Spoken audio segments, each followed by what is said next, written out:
नेतारं भेत्तारं कर्मभूभृतां ज्ञातारं विश्वतत्त्वानां वन्दे तद्गुणलब्धये वन्दे तद्गुणलब्धये। ॐ ह्रीं श्री अरहंत सिद्ध आचार्य उपाध्याय साधु पंच परमेष्ठिभ्यो नमो। आचार्य श्री उमा स्वामी देव द्वारा रचित तत्वात् सूत्र, अपर नाम मोक्ष शास्त्र, इसके 6वें अध्याय के माध्यम से अपने किन परिणामों से कर्माश्रम में विशेषता होती है, इस प्रकरण को देख रहे हैं। इनमें सांप्रदायिक आश्रव के जो 39 भेद, उनमें से 5 इंद्रिय, 4 कषाय, 5 अवृत, ये तो बहुचर्चित हैं, इसलिए इन पर चर्चा नहीं करके जो 25 क्रियाएं हैं, इन पर अपन चर्चा कर रहे हैं। कल 20 क्रिया तक अपनी चर्चा हो गई, अब आज 21वीं। छेदन, भेदन, मारन, ताड़न, छीलन आदि क्रिया में तत्पर रहना तथा अन्य पुरुष को आरंभ करते देखकर हर्ष प्रकट करना। प्रारंभ क्रिया, क्रिया का नाम है प्रारंभ। प्रारंभ प्रारंभ से आरंभ भी चल सकता है, उसमें आरंभ भी हो सकता है, हाँ तो वो भी हो सकता है। इसमें प्रारंभ लिखा है, यानी आरंभ में प्र उपसर्ग, तो प्रारंभ हो गया, अर्थ में कोई खास फर्क नहीं पड़ता। तो आरंभ क्रिया, प्रारंभ क्रिया, मूल तो स्वरूप देखना है कि जो भी अन्य जीवों की विराधना के कार्य, यानी छेदना है, भेदना है, ताड़ना है, मारना है, छीलना है, इनमें तत्पर रहे, एक करता रहे, और कोई दूसरे ऐसा करते हो तो हर्ष व्यक्त हो, खुशी व्यक्त करे। तो सब कौन करता होगा कि अपन करते ही है ना। नीचे बढ़िया चिकना फर्श, कितना बढ़िया चमकदार, क्या हुआ है, यानी जितनी अधिक घिसाई हुई है उतनी अधिक चमक आई है। कैसे आती चमक?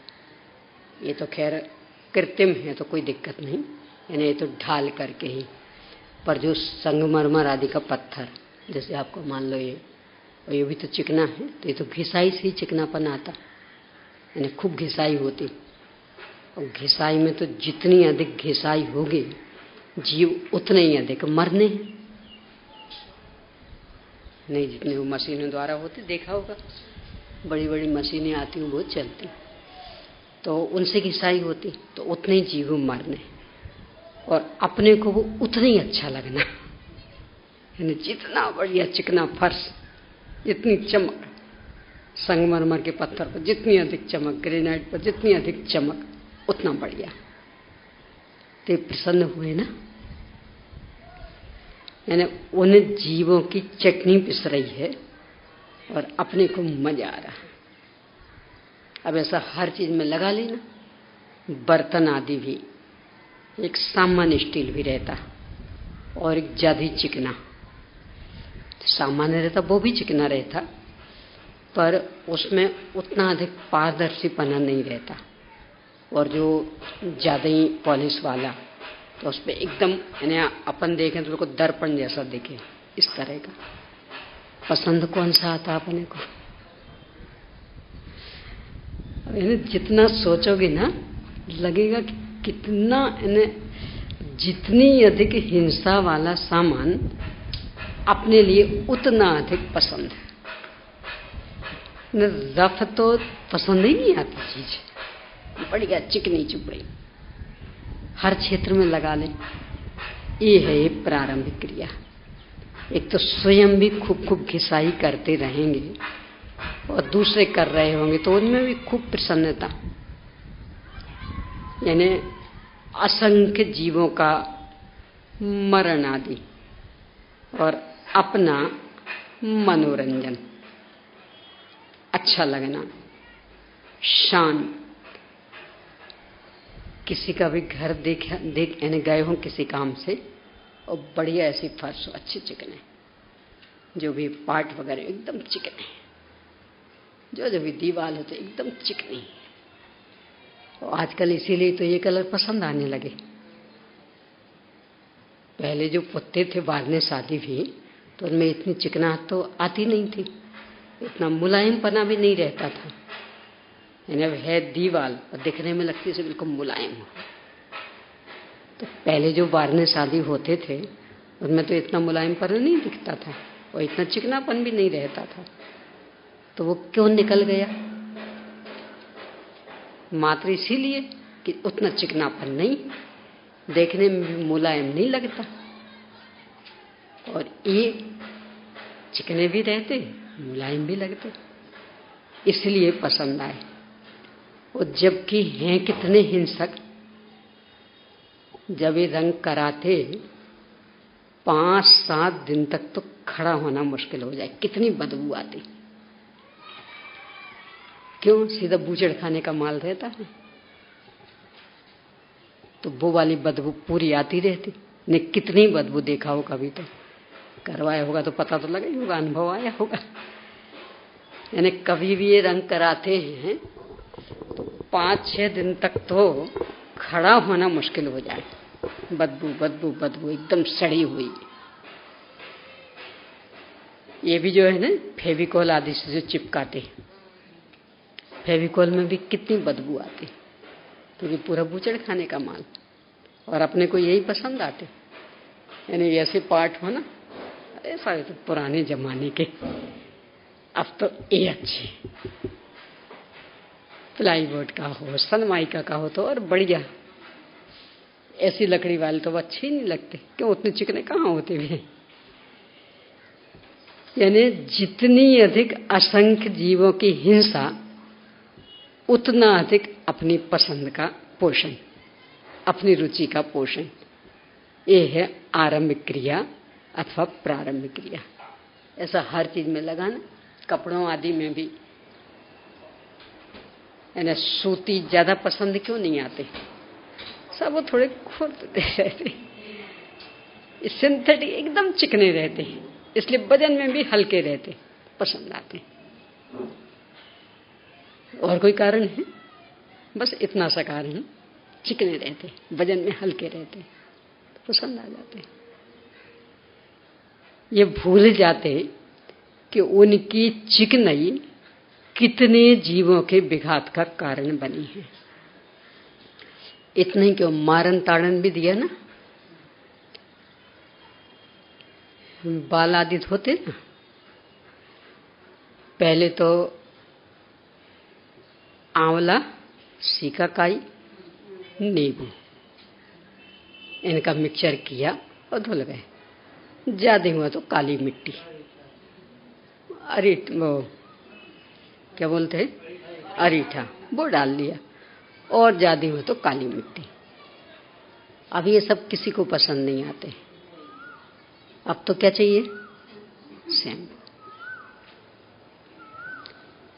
और शैम्पू को जांचने के लिए, यानी मनुष्य की चमड़ी पर ये प्रभाव तो नहीं डालेंगे, आंखों पर प्रभाव तो नहीं डालेंगे, तो खरगोश की आंखें पहले तो उस द्वारा बिल्कुल ऐसी खुली रही, क्योंकि वो बंद कर लेगा तो पता नहीं लगेगा ना, तो वो अलग से वो चिमटी जैसे लगा के बिल्कुल खुली रही और डालेंगे भी।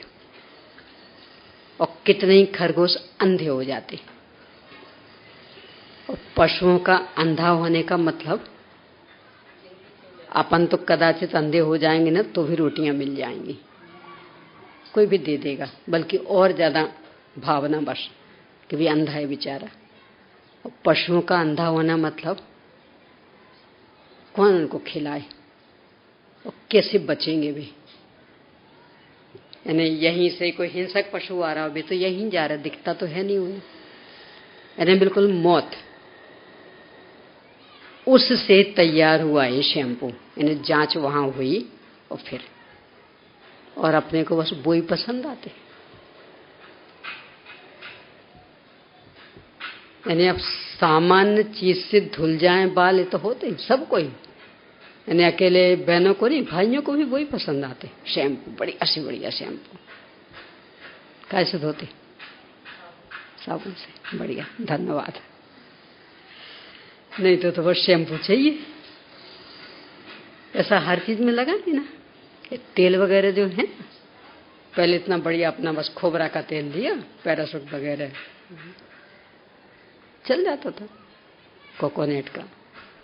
अब वो बालों में डलने वाले तेल वो अलग तरह के, अब वो ये खोबरा का तेल थोड़ी पसंद आता, वो अलग तरह के। अब वो अलग तरह के तेल उनकी अप्राभाविकता, यानी मनुष्य की चमड़ी पर कोई प्रभाव न डालें, उसकी आंख पर कोई प्रभाव न डालें, इसके लिए जांच की जाती पशुओं पर। और जब लगे कि हाँ उन पर कोई असर नहीं पड़ा, तो इसका मतलब मनुष्य पर भी कोई असर नहीं पड़ेगा, तब कहीं वो बाजार में आएंगे। कौन से पसंद आते, कौन सा लेते?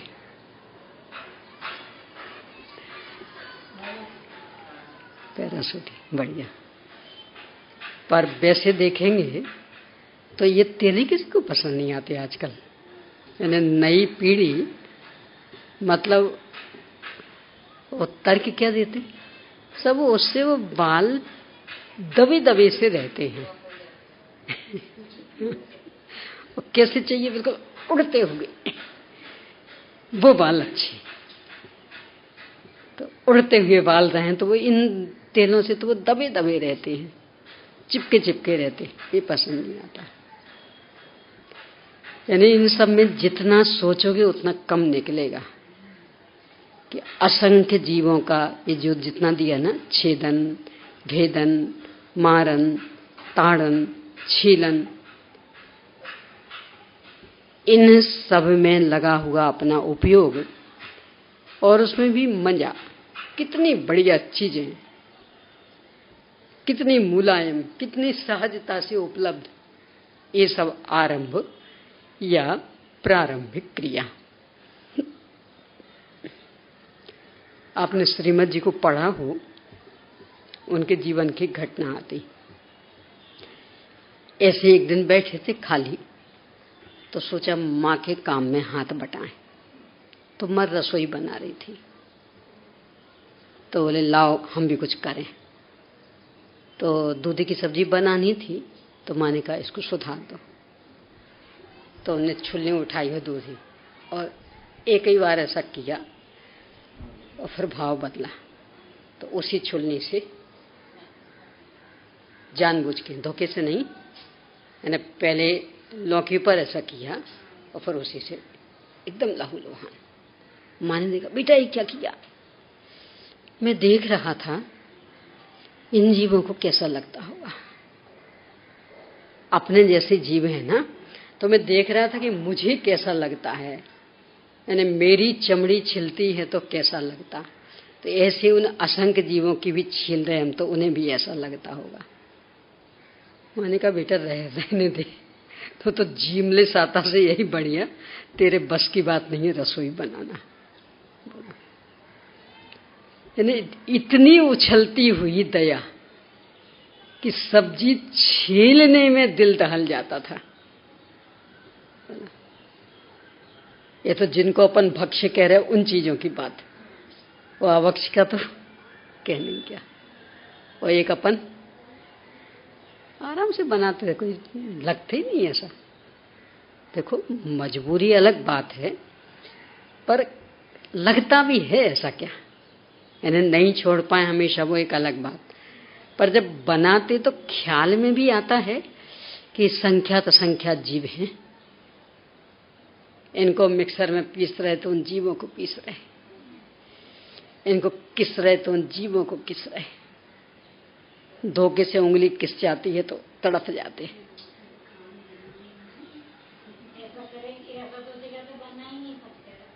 तो यही तो करवाना है भगवान को कि जितना आरंभ परिग्रह से बचे उतना अच्छा, पर इस धोखे में नहीं रहना, क्योंकि अपनी जो कषाएं हैं ना वो इतनी तीव्र हैं कि इतना सब सोचने के बाद भी काम होता रहेगा। यानी अप्रत्याख्यानावरण कषाय में भी इतनी तीव्रता रहती कि ये सब देखते जाएं, सोचते जाएं, फिर भी करते जाएं। और कपड़े वाले हैं तो मुनि तो है ही नहीं नियम से, तो मुख्य रूप से तो अनंतानुबंधी और अप्रत्याख्यानावरण ही चल रही। कदाचित भ्रम हो गया हो कि अनंतानुबंधी निकल गई तो अप्रत्याख्यानावरण तो है ही ना, क्योंकि कपड़े स्वयं निशानी दे रहे की है। तो वो ही इतनी तीव्र कि इतना सोचते रहोगे तो भी ये सारी घर गृहस्थी चलती रहेगी, कहीं कोई असर नहीं पड़ना। पर थोड़ा सा निंदा गर्हा का परिणाम चलेगा, उपेक्षा भाव चलेगा, तो आसक्ति कम हो जाएगी। तो वो आसक्ति कम होगी तो उतना कर्म भी कम बंधेगा। अभी तो मजा आता है, शान समझते, ठाट लगता, तो ये तो कम हो। यानी बिल्कुल ये नहीं सोचना कि यदि ये ऐसा सोचने लगे तो फिर हम कोई सब्जी नहीं बना पाएंगे। यानी अप्रत्याख्यानावरण कषाय भी इतनी तीव्र कषाय, पहले भी अपन ने चर्चा की ना, भरत चक्रवर्ती छायिक सम्यक दृष्टि, बाहुबली भी छायिक सम्यक दृष्टि, 3 भाव पहले से, उसी भाव के नहीं, क्योंकि दोनों ही सर्वार्थ सिद्धि से आए थे और उसके पहले भावलिंगी मुनिराज थे। तो 3 भाव पहले से छायिक सम्यक दृष्टि। नहीं जानते थे कि परमाणु मात्र भी किसी का नहीं होता,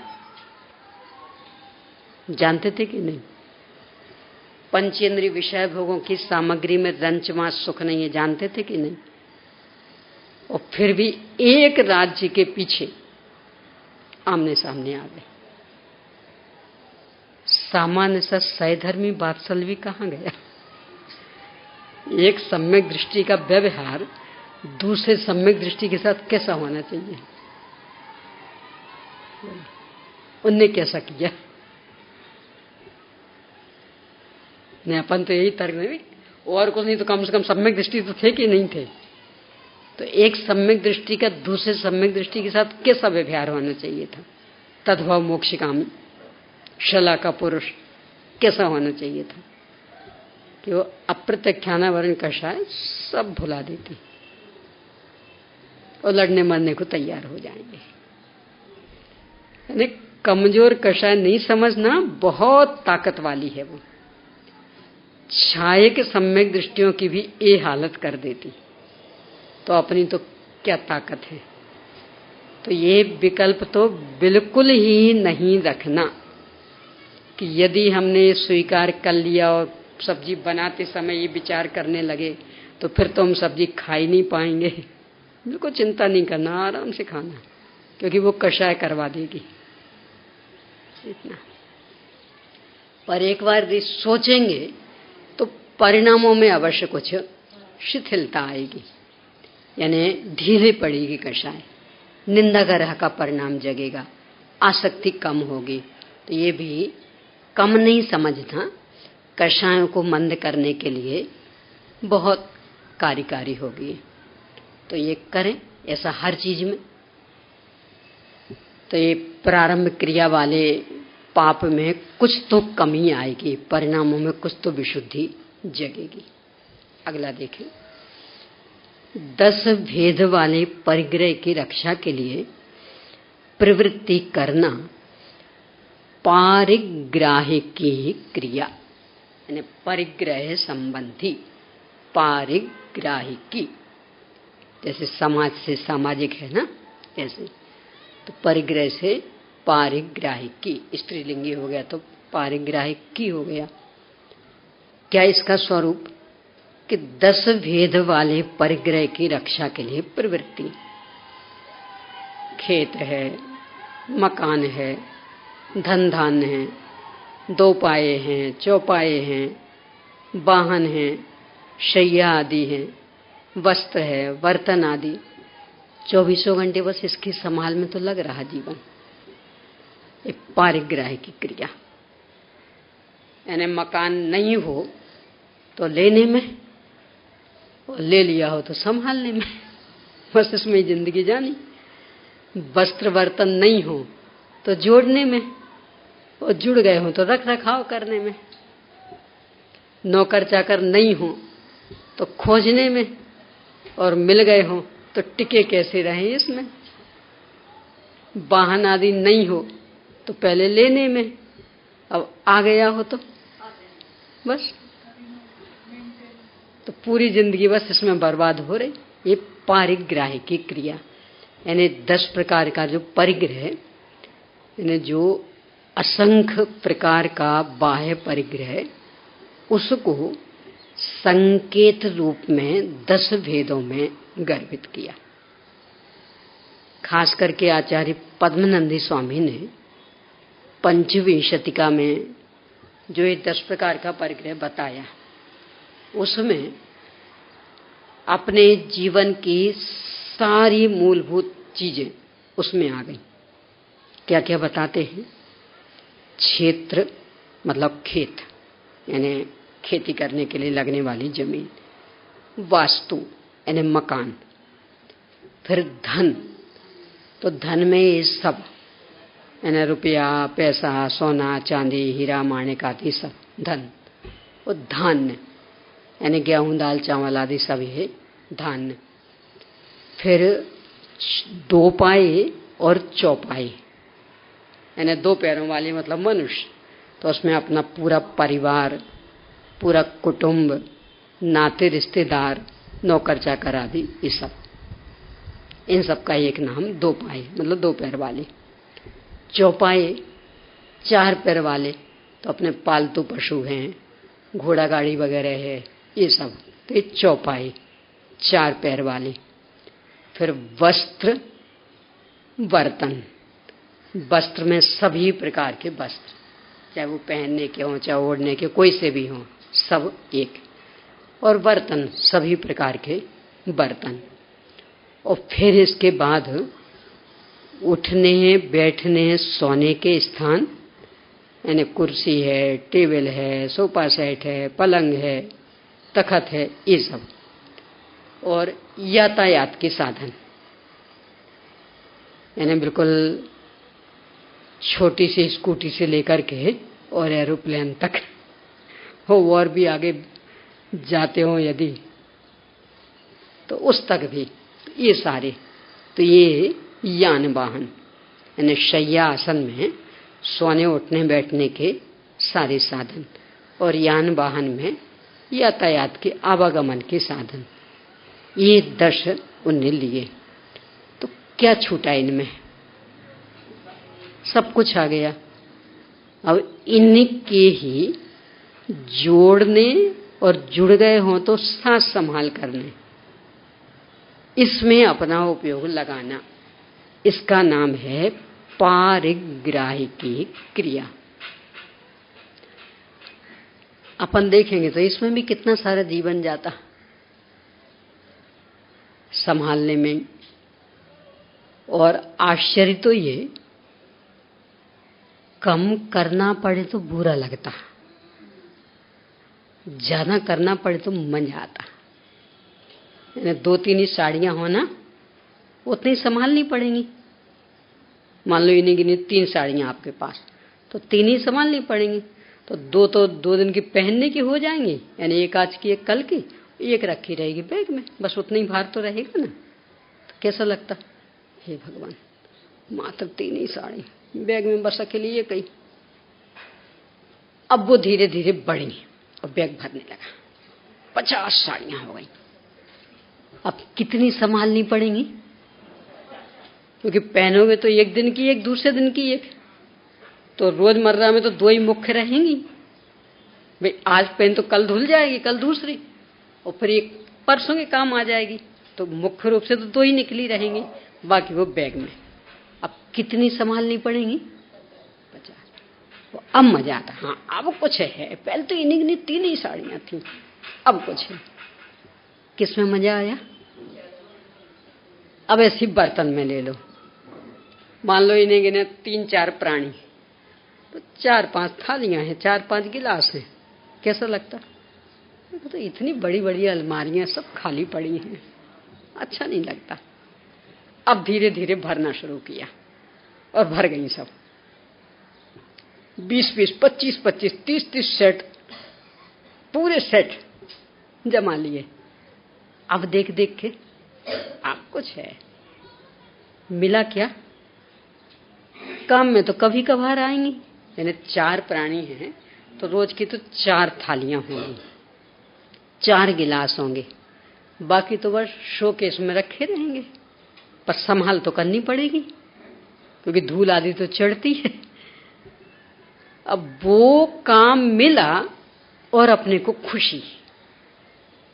हाँ अब कुछ है, पहले तो कुछ नहीं था हमारे पास, अब कुछ। ये पारिग्राह की क्रिया है, ऐसा हर चीज में लगाना।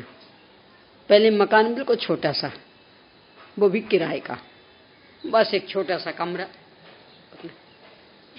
परेशान परेशान, इतना सा कमरा, इतनी सी जगह, इतनी सी जगह। अब कुछ पुण्य का उदय आया, खूब बड़ा फ्लैट अपना, रहने वाले वही ने कहते 3-4 प्राणी, पर जगह बढ़िया, अच्छे बड़े बड़े हॉल जैसे कमरे, कितनी खुशी। अब कुछ कितने बड़े बड़े कमरे, रहोगे कितने में? कितने में सोओगे? कितने में बैठोगे? तो मिला क्या? झाड़ू पोंछा का काम,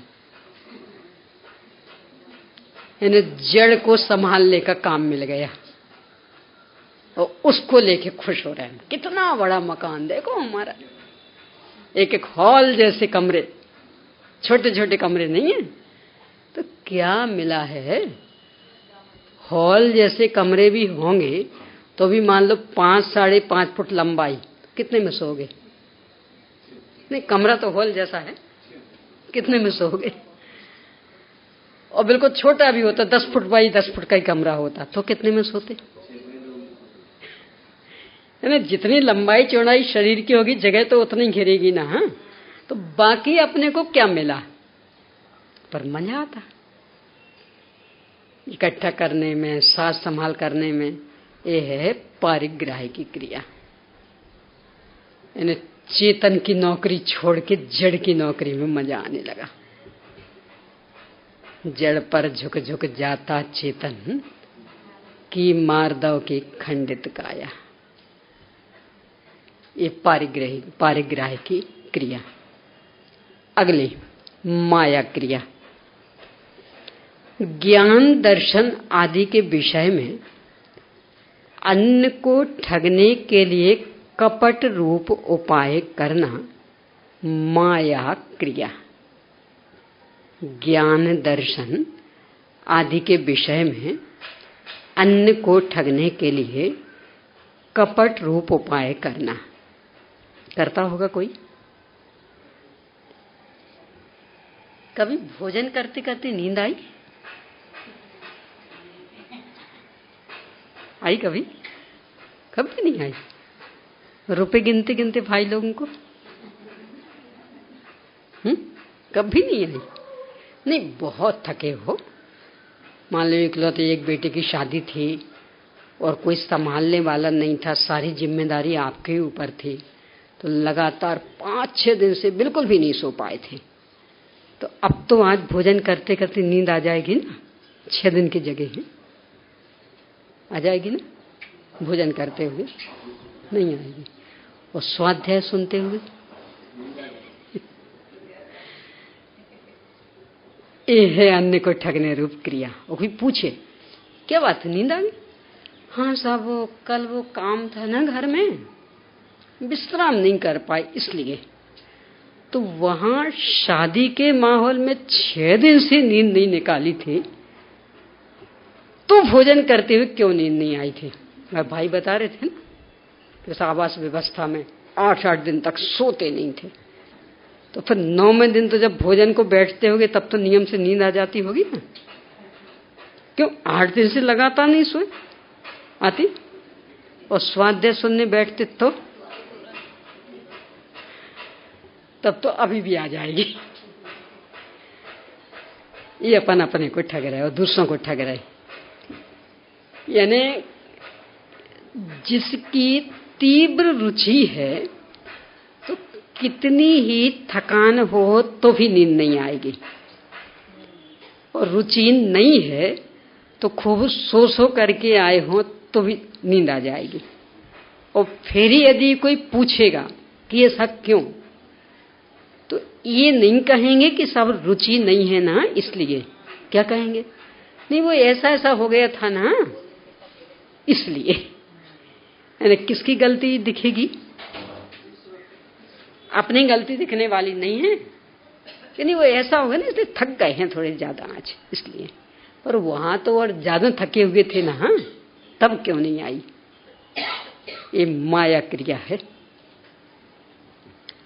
ज्ञान के क्षेत्र में तो इतना अधिक करते हैं, कुछ कहो ना। आपको कोई भी चीज एक बार के सुने में याद हो जाती? नहीं होती। सोच के बताओ। हैं? तो ये क्यों कह रहे कि याद नहीं रहती? याद तो रहता है ना। यानी जिसकी रुचि है वो याद रहता है, बिल्कुल एक बार सुनने में। वो पता कितना याद रहता। यानी कोई भी थोड़ा सा कटु वातावरण बन गया हो, ऐसे ऐसे सुने हैं, मतलब स्वयं उन्होंने बताए कि साहब हम शादी होके आए थे, मतलब उस बहन ने जो बताया, और पहली बार ससुराल में प्रवेश किया और सास ने हमसे ऐसा कह दिया था। अभी वो 80 साल की सास चली भी गई, 20 साल में शादी हो गई थी, यानी 60 साल पहले की घटना।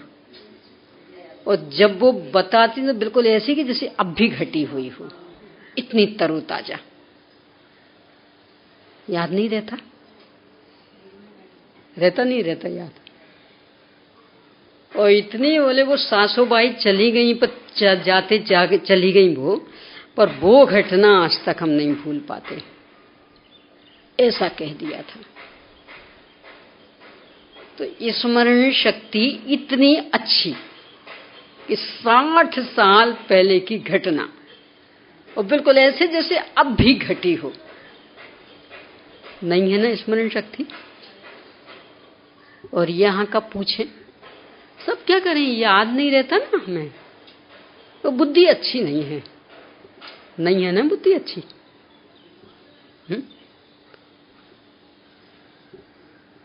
कितनी कितनी चीजें याद रहती हैं। सास का नाम क्या, ससुर का नाम क्या, उनकी सास ससुर का नाम क्या था। यहाँ मान लो खूब बड़ा कुटुंब हो, खूब बड़ी नाते रिश्तेदारी, सबके नाम पता रहते। यानी बहन का नाम क्या, बहनोई का नाम क्या, उनके बच्चों का नाम क्या, उनके बच्चों का नाम क्या, उनकी ससुराल कहाँ है, कहाँ की बेटी आई, कहाँ बेटी दी, सब कुछ याद। बस अकेला याद नहीं रहता तो अभी अभी विषय क्या चला। और इसमें भी आश्चर्य, उन सबको किसी ने भी कॉपी पर लिखकर याद नहीं किया। यानी मान लो 10-12 बहनें हो तो लिखा होगा ना, पहले नंबर के बहन का ए नाम, दूसरे नंबर के बहन का रटो थोड़ा, भूल ना जाए। इसके पति का ये नाम, इसके पति का ये नाम, इसके बेटे का ये नाम, इसके बेटे का ये नाम, रट लें लिख करके, नहीं तो भूल जाएंगे। किया कभी? और फिर भी कितना पक्का याद रहता। और ये आत्म कल्याणकारी बातें रटते रटते भी याद नहीं रहती। क्यों? बुद्धि खराब है। यदि बुद्धि खराब होती तो कुछ ही याद नहीं रहता ना। बुद्धि तो खूब अच्छी है, पर ये याद नहीं रहते। तो कारण तो क्या है? मूल इस विषय की रुचि की कमी। और दोष किस पर मणेंगे? तो बुद्धि अच्छी नहीं है ना, इस पर विषय समझ में नहीं आता। क्यों? बुद्धि अच्छी नहीं है, वास्तव में समझ में नहीं आता। कंप्यूटर का ज्ञान उसका एक एक इससे कठिन है कि सरल है? इसकी अपेक्षा कठिन की सरल? और एकदम बिल्कुल इतना बढ़िया चलता है दिमाग, कुछ कहो ना। कभी भूल चूक से भी, ये मोबाइल में भी है ना, मेरा तो माथा खराब हो जाता। हमेशा ही भाई कि कोई डिलीट ना हो जाए भैया, हम नहीं चलाएं सो ही अच्छा, नहीं तो जिंदगी भर के लिए कलंक लग जाए। और फिर भी चलाते रहते बढ़िया, कभी कोई डिलीट नहीं होता, सब बढ़िया सुरक्षित रहता। तो कितनी ताकत है बुद्धि में। जब वो इतना सब ज्ञान में बैठता जाता है तो ये क्यों नहीं बैठता? बोलो भैया भावेश जी, आपसे ज्यादा शिकायत है मुझे। यानी बस ये संभालते रहेंगे, प्रश्न का उत्तर देने के लिए कभी नहीं। अभी तक के बस एक दिन प्रश्न का उत्तर दिया था, एक बस। उनका तो कंप्यूटर काम करता ना, नेट करके वो सुनता, वो उत्तर देता। विचार करना, उसके बल पर कल्याण होने वाला नहीं है। यहाँ तो अपने उपयोग में बिठानी पड़ेगी बात। वो कंप्यूटर में फीड हुई तो दूसरों के काम आएगी, अपने काम नहीं आएगी। अपने काम तो वो आएगा जो अपने उपयोग में बैठा होगा। अपनी बुद्धि में फीड होगा तो वो अपने काम आएगा, अन्यथा तो सब खाए खोया बह गया हो जाएगा। तो आपसे खास शिकायत और उत्तर देने की पूरी तैयारी आज से ही। यानी कितना ठगते हैं अपन अपने को। कितनी कितनी गहन से गहन बातों में बुद्धि काम करती, ने कितनी बड़ी बड़ी समस्याएं चुटकियों में सुलझा देते, और ये इतने सरल से विषय समझ में नहीं आते। ये है माया क्रिया। यानी अपने को ठग रहे और दूसरों को बहाना ये सुनाएंगे। तो हमारी बुद्धि अच्छी नहीं है ना, याद नहीं रहता है इसलिए। और विचार करेंगे तो इतनी स्मरण शक्ति है कुछ कहो ना, और बुद्धि इतनी अच्छी है कुछ कहो ना, अच्छो अच्छो को चकमा दे देवे, पर यहां समझ में नहीं आती बात। ये माया क्रिया है। दर्शन के संदर्भ में, दर्शन यानी यहां मान्यता तो विश्वास। लोक में किसी दूसरे के भरोसे कुछ भी कर सकते। अरे दूसरों में वे भी कि जिनके ऊपर आपका पूरा विश्वास। उदाहरण के ले लें, जैसे हम लोगों जैसे फंसते नहीं हम लोग ऐसे काम में। उदाहरण दे रहे कि मान लो आपकी बेटी है, आपने कहा दीदी कोई अच्छा सा लड़का बताना है। पहले कह दिया हम लोग फंसते नहीं हैं, पर उदाहरण दे रही हूं। तो हमने बताया, उनका कहने का ही था कि भाई आपके यहाँ तो खूब लड़के ही लड़के हैं, एक से एक योग्य, तो बताना। तो हमने बताया उसकी योग्यता, पढ़ाई आदि सब कुछ। अपने का बहुत अच्छा। मैंने कहा बस कर दो फिर सगाई। नहीं साहब देखेंगे एक बार। क्यों? मेरे ऊपर विश्वास नहीं? कि नहीं, बहुत विश्वास। तो फिर कर दो ना। बोलो स्वयं देखे बिना हमारे कहे से कर दोगे? नहीं करोगे। अच्छा, अब धर्म में सब आजकल गुरुओं के संबंध में बहुत समस्या है। आप बता दो किनको माने हम,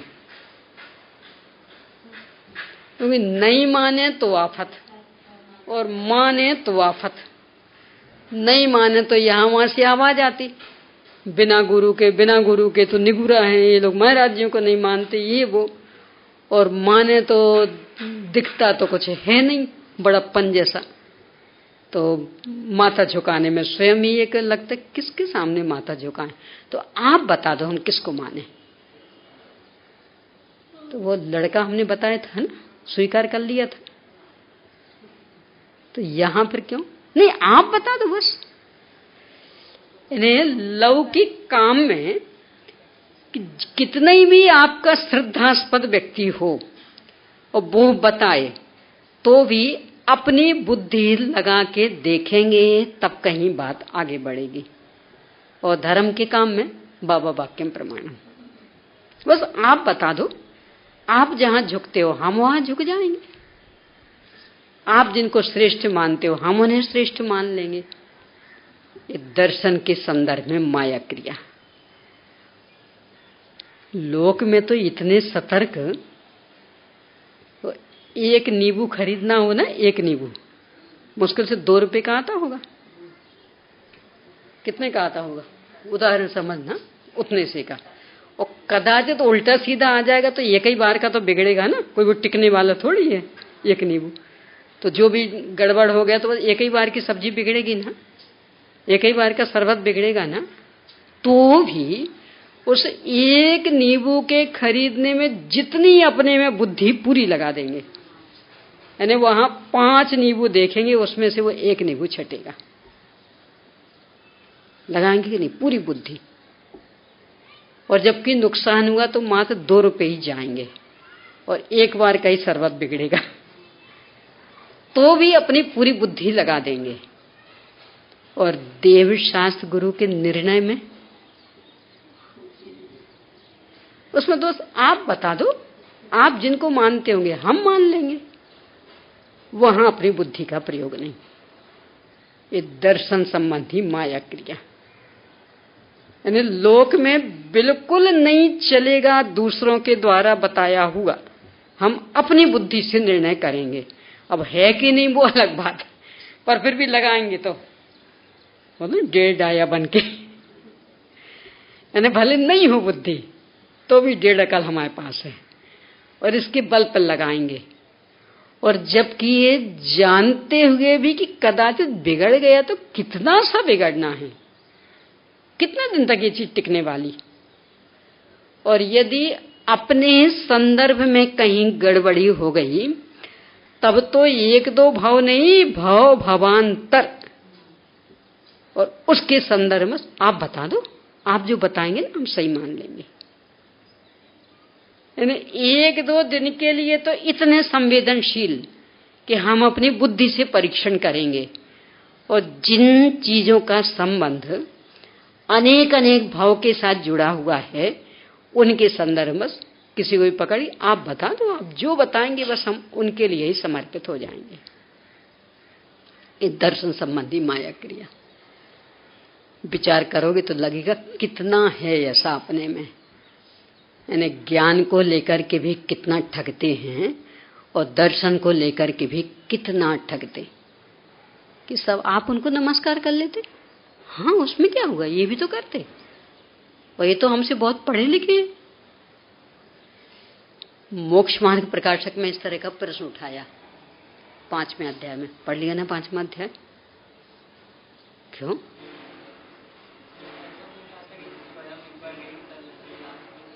दीपक भैया ने पढ़ा है ना,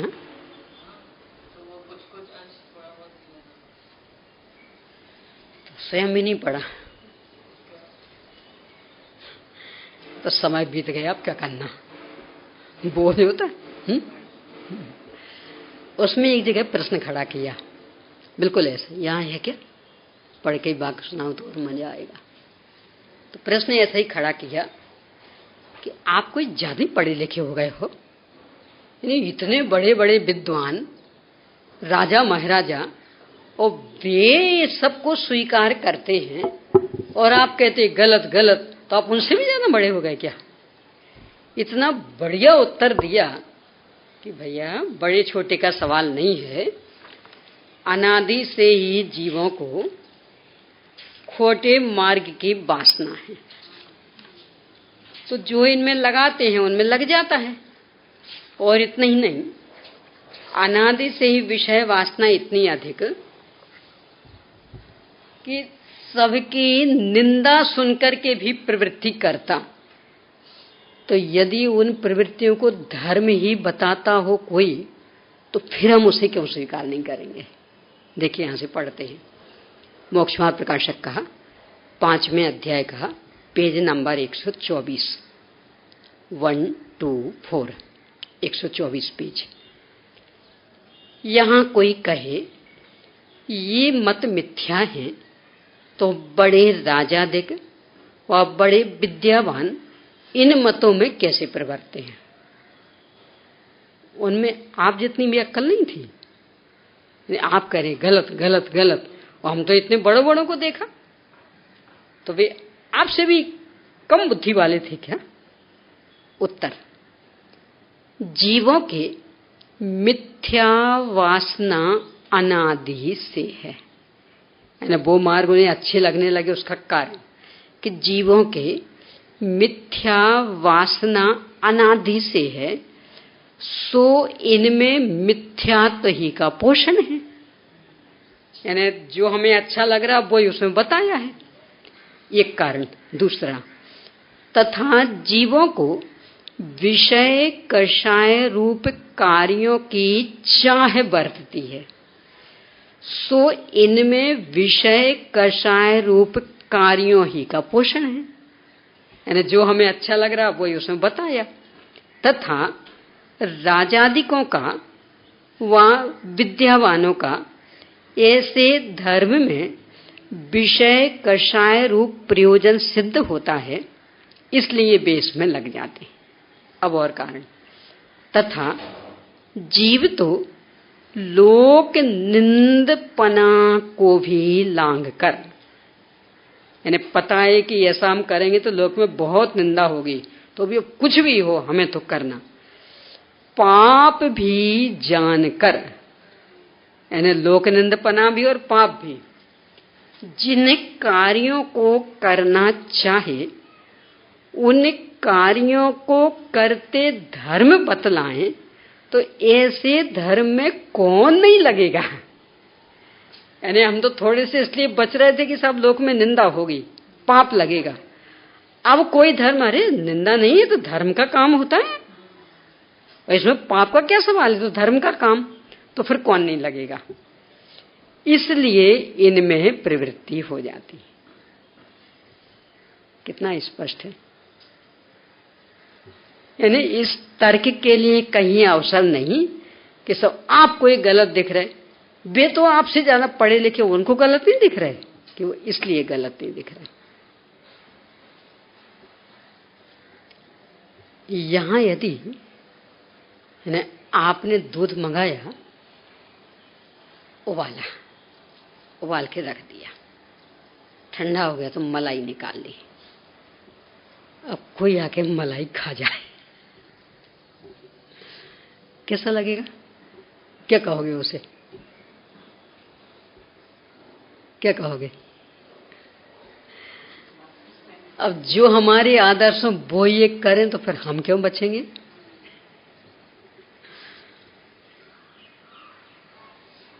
बिना कहीं समझ लेना कहां इशारा, हम आपका मक्खन चुरा के खा जाए,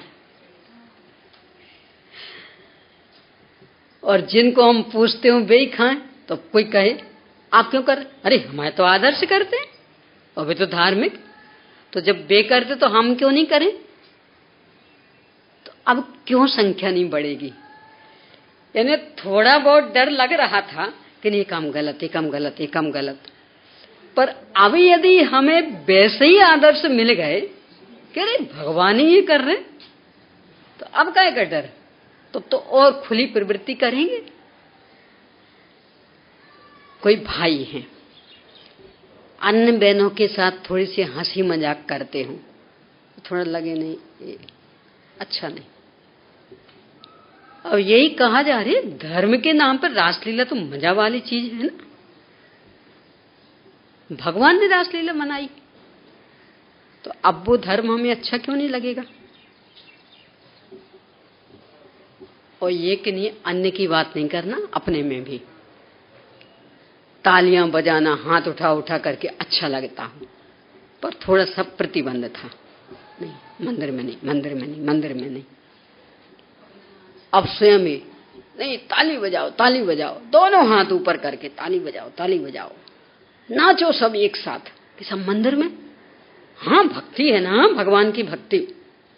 नाचो, बहनें भी नाचो, भाई भी नाचो, नाचो नाचो नाचो।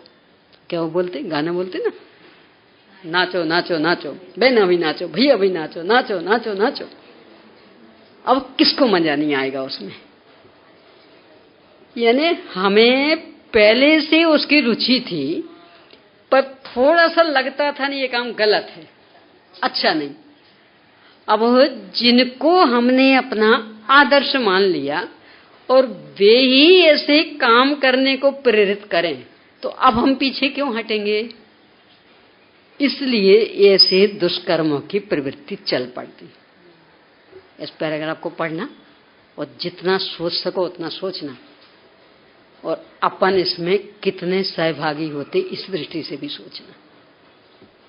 यानी कितनी कितनी ऐसी चीज हैं कि जो पूर्णतया गलत मानी जाती थी, पर अपन लोगों जैसों के माध्यम से बढ़िया मानी जाने लगी। पहले कई में सुसभ्य महिलाएं नाचती थी, और अब नहीं, वो देव भी नाचा था ना, सौधर्मेंद्र नाचा था। आप भी नाचो। तो सौधर्म इंद्र नाचा था, सची इंद्रानी तो नहीं नाची थी ना। तो इंद्रों को नचाओ, इन इंद्रानियों को क्यों नचा रहे? कि सब इसके बिना फिर वो लाखों में बोली नहीं जाएगी ना। वो बोली तो इसलिए ही महंगी जाती कि वो नाचने को मिलेगा हमें, अच्छा बढ़िया वीडियो फिल्म बनेगी, इसीलिए अब इसमें नचा देंगे। यानी ये भी मर्यादाएं भूल जाएंगे। मनुष्य लोक में भी नाचने वालों की जाति एक अलग होती। हिंदी प्रांत में तो उसे बेड़नी या रंडी कहते हैं, वो जाति अलग, कौम ही अलग। जैसे बाकी की होती ना, दर्जी की जाति तो नाई की जाति, ऐसे वो नाचने वालों की तो उनको बेड़नी अथवा रंडी कहते। हाँ, वो नाचने वाली तो बस वो ही नाचती। ऐसे सुसभ्य घराने की कुलीन महिलाएं नहीं नाचती। और देवों में भी वो नाचने वालों की जाति अलग होती है, उनको कहते अप्सरा जाति। सब देवियां नहीं नाचती और ना सब देव नाचते। और किन्नर जाति के देव नाचते हैं और अप्सरा जाति की देवियां नाचती हैं। अब इनका झलक ग्रहण करके किस किस को नचा सकते और कहां कहां? भगवान के सामने जितना बड़ा विधान उतना बड़ा नाच गान का अवसर। पंच कल्याण को तब तो कह नहीं किया फिर, और जलूस निकले तो उसमें भी, यानी जैनेतर भी देखें कि हाँ, इस सब घराने की महिलाएं देखो कैसी नाच रही, ये उछलती कूदती जा रही हैं उसमें। ये दर्शन क्रिया का मायाचारी बना।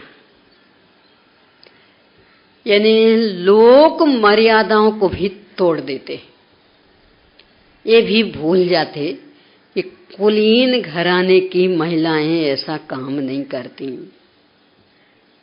अपने यहाँ पुराण में एक कथानक आता, लगभग तो हरिवंश पुराण का ही कथानक, मैं कदाचित भूल रही हो सकती, पर आप कथानक पर ध्यान दीजिए। राजा का राजकुमार था, उसके लिए राजकुमारी की खोज चल रही थी। तो राजा ने योग्यतम लड़की की खोज के लिए मंत्री को यही काम सौंपा। मंत्री तो मंत्री होते, बहुत ज्यादा विचक्षण बुद्धि वाले। तो लड़कियां तो बहुत सारी देखी राजकुमारी, रूप रंग में तो बहुत अच्छी अच्छी, पर उसे अकेला रूप रंग थोड़ी देखना था, गुण देखने थे, शील देखना था। तो एक दिन कोई ऐसा कार्यक्रम रखा तो उसमें सब एक से एक सुंदर राजकुमारियां इकट्ठी हुई। और जब वहां से निकलने का नंबर आया तो जानबूझ करके ही इसने एक हाथी भड़का दिया। हाथी तो वो उपद्रव मचाने लगा।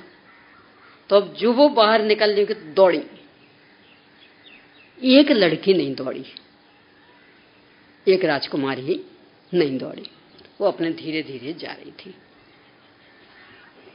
मंत्री की नजर में आ गई वो बात, क्योंकि मंत्री तो इसलिए ही कर रहा था। वो पूछा, बेटा तुम्हें इस हाथी से डर नहीं लग रहा?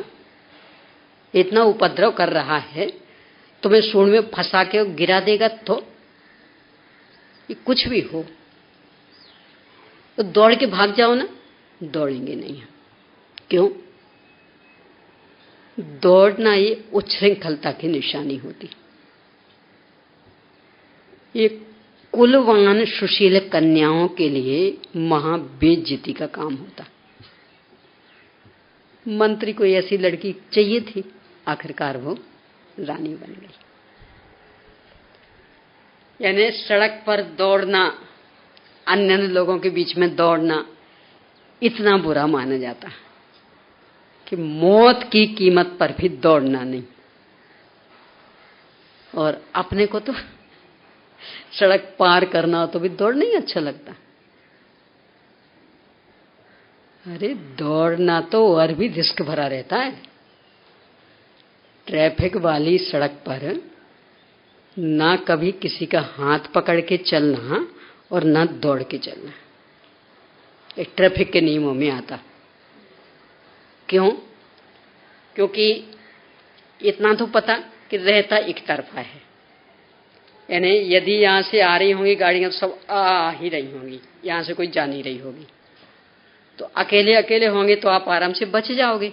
अब दूसरी तरफ तो यहां से मान लो इस तरफ जा रहे तो सब इस तरफ जाने वाली होंगी, यहां से कोई नहीं, तो एक ही तरफ तो ध्यान देना है ना। तो अकेले अकेले होगे तो एकाग्रता बनी रहेगी, बचाव हो जाएगा। और जहां दो इकट्ठे मिले तो समझ लेना कुछ गड़बड़ हुआ तो दोनों ही जाएंगे। और दौड़ करके तो कभी पार नहीं करना, भूल से भी। ट्रैफिक के नियमों में सिखाया जाता, कभी भी सड़क पार दौड़ करके ना करना और ना करवाना। और अपने को तो वही पसंद आता, दौड़ लगाओ, एक दूसरे का हाथ पकड़ के दौड़ो, तो तुम भी मरना हम भी मरेंगे।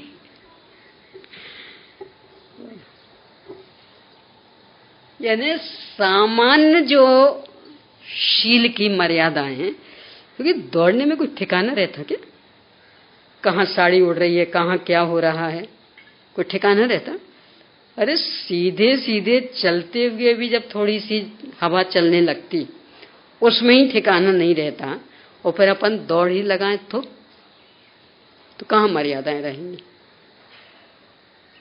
सुसभ्य घरानों के काम नहीं है। और धर्म के नाम पर तो बिल्कुल नहीं। यानी मंदिर आदि में नाचना, हाथ ऊपर करके तालियां बजाना, वैसे तो तालियां बजाने को ही 84 आसाधनाओं में गिना है। और अमित गति आचार्य ने अमित गति श्रावकाचार में तो लिखा कि ये आप भगवान की अभिनय कर रहे। देवशास गुरु के सामने भी ताली बजाते तो, और फिर ऊपर हाथ करके उसमें तो फिर और ही कहना क्या। यानी ऊपर हाथ करना ये तो सामान्य सुसभ्यता भी नहीं मानी जाती। ऐसे बिल्कुल सीधे ऊपर हाथ करके, और फिर जब ताली बजाएंगे तो एकदम ऊपर, सीधे ऊपर हाथ करके बजाओ, ऊपर हाथ करके बजाओ, जैसा वो हिंदुओं में बजता अथवा अन्य अन्य के नाच गानों में बजता वैसा। और फिर भी कहें हाँ आज की भक्ति में तो मजा आ गया, इस विधान में मजा आया, ऐसा विधान कभी नहीं हुआ। किस बात का मजा आया? ऐसा नाच गान किसी में नहीं हुआ, ऐसी तालियां किसी में नहीं बजी, ऐसा जुलूस कि जिसमें हम नाचे हों सड़क पे, ऐसा कभी नहीं निकला। इसका नाम है हमारा कितना बढ़िया विधान हुआ। ये माया क्रिया है। यानी उस धर्म में कि जिसमें एक वीतरागता ही मुख्य है, जिसमें राग रंग के लिए अवसर नहीं, राग रंग का निषेध ही कदम कदम पर होता हो, और उसमें ही हमें वे कार्यक्रम सबसे अच्छे लगते हों कि जिनमें जितना अधिक राग रंग का पोषण हो। कितने बढ़िया धार्मिक है ये माया क्रिया। तो इस पर ये जो पंक्ति अभी मोक्षमा प्रकाशक की पढ़ी, इस पर जितना आप सोचें, सोचना इन्हें क्या कहना चाहते पंडित जी साहब। समय तो हो गया है, शेष चर्चा अपन आगे करेंगे।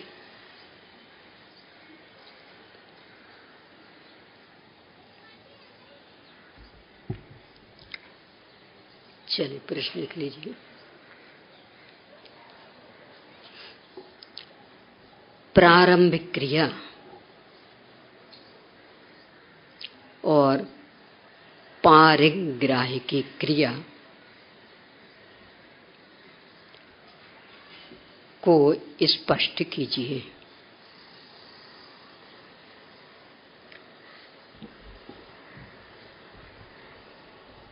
अगला,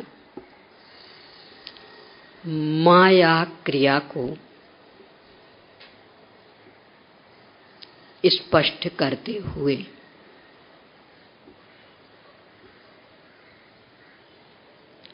नाचने आदि के संबंध में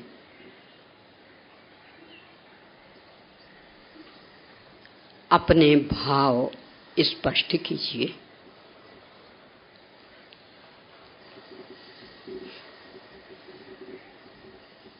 अगला,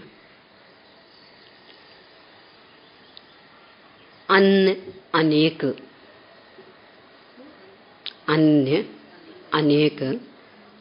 बड़े बड़े बुद्धिमान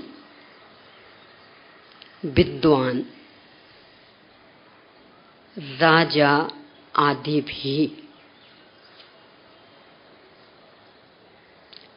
चाहे जिस धर्म को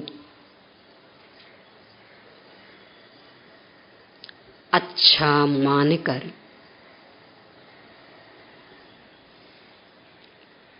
क्यों प्रवृत्त हो जाते हैं,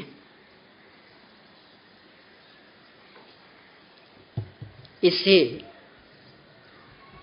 स्पष्ट करते हुए हमें उनका अनुसरण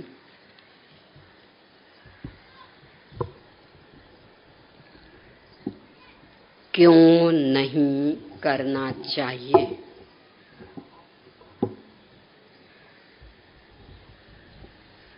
यह भी बताइए। तो इन्हें इसमें मोक्षमा प्रकाश का पैराग्राफ कहा और फिर स्वयं अनुसरण क्यों नहीं करना ये भी।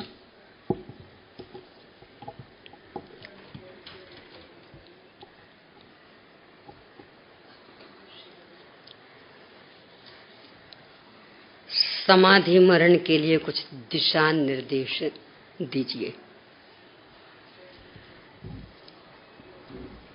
कौन करना चाहते?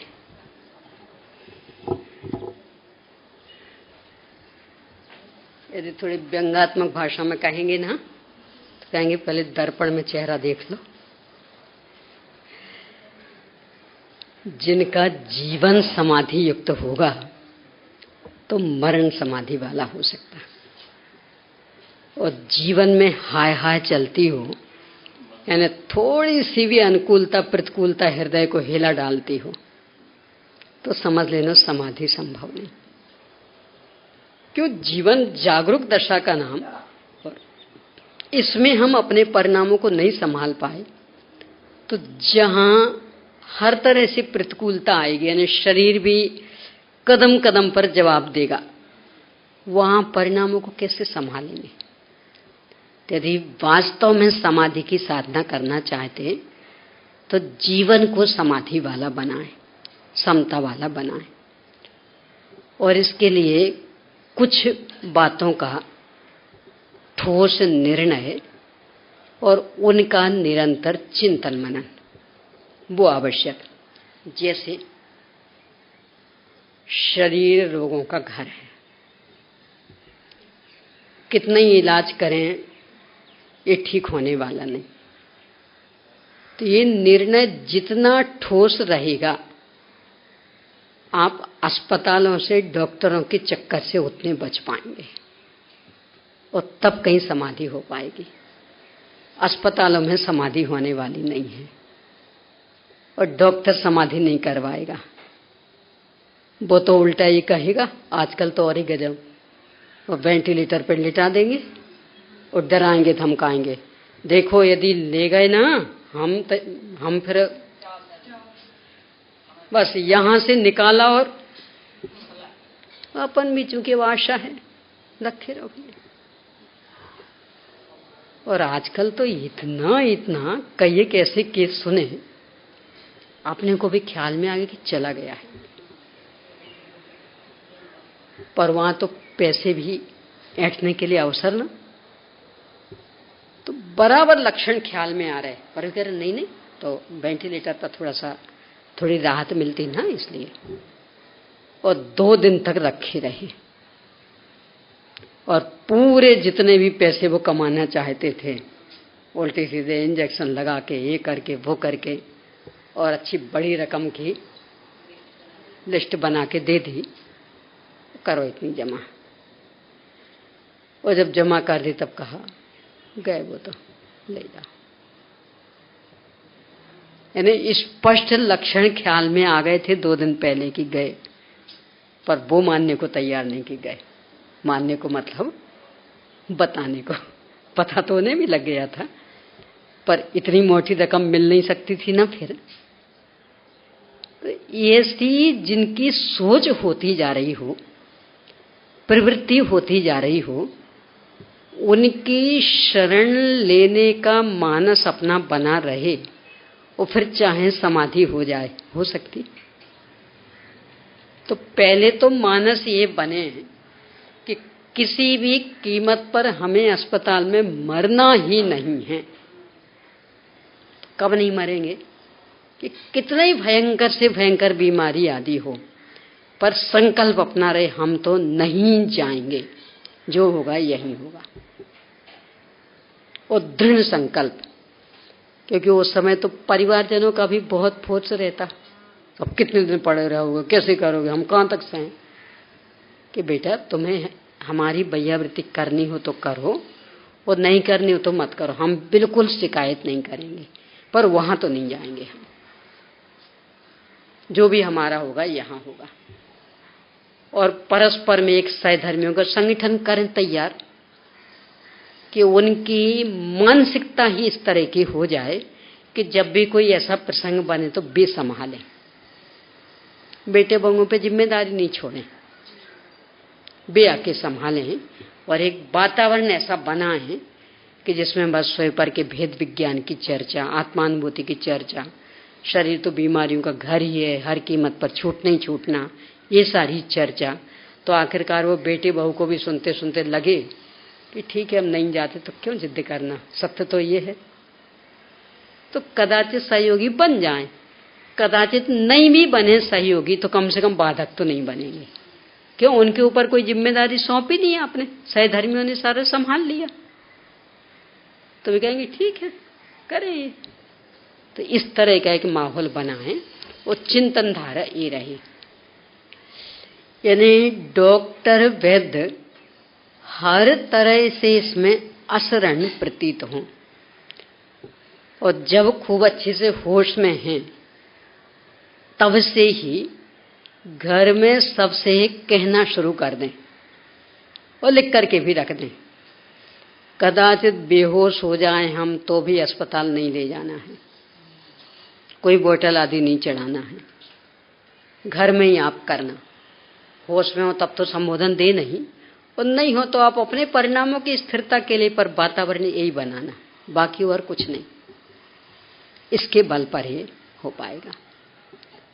और चूंकि हर कीमत पर छूटना है, यानी विश्व की कोई ताकत ऐसी नहीं कि जिसको रोक सके।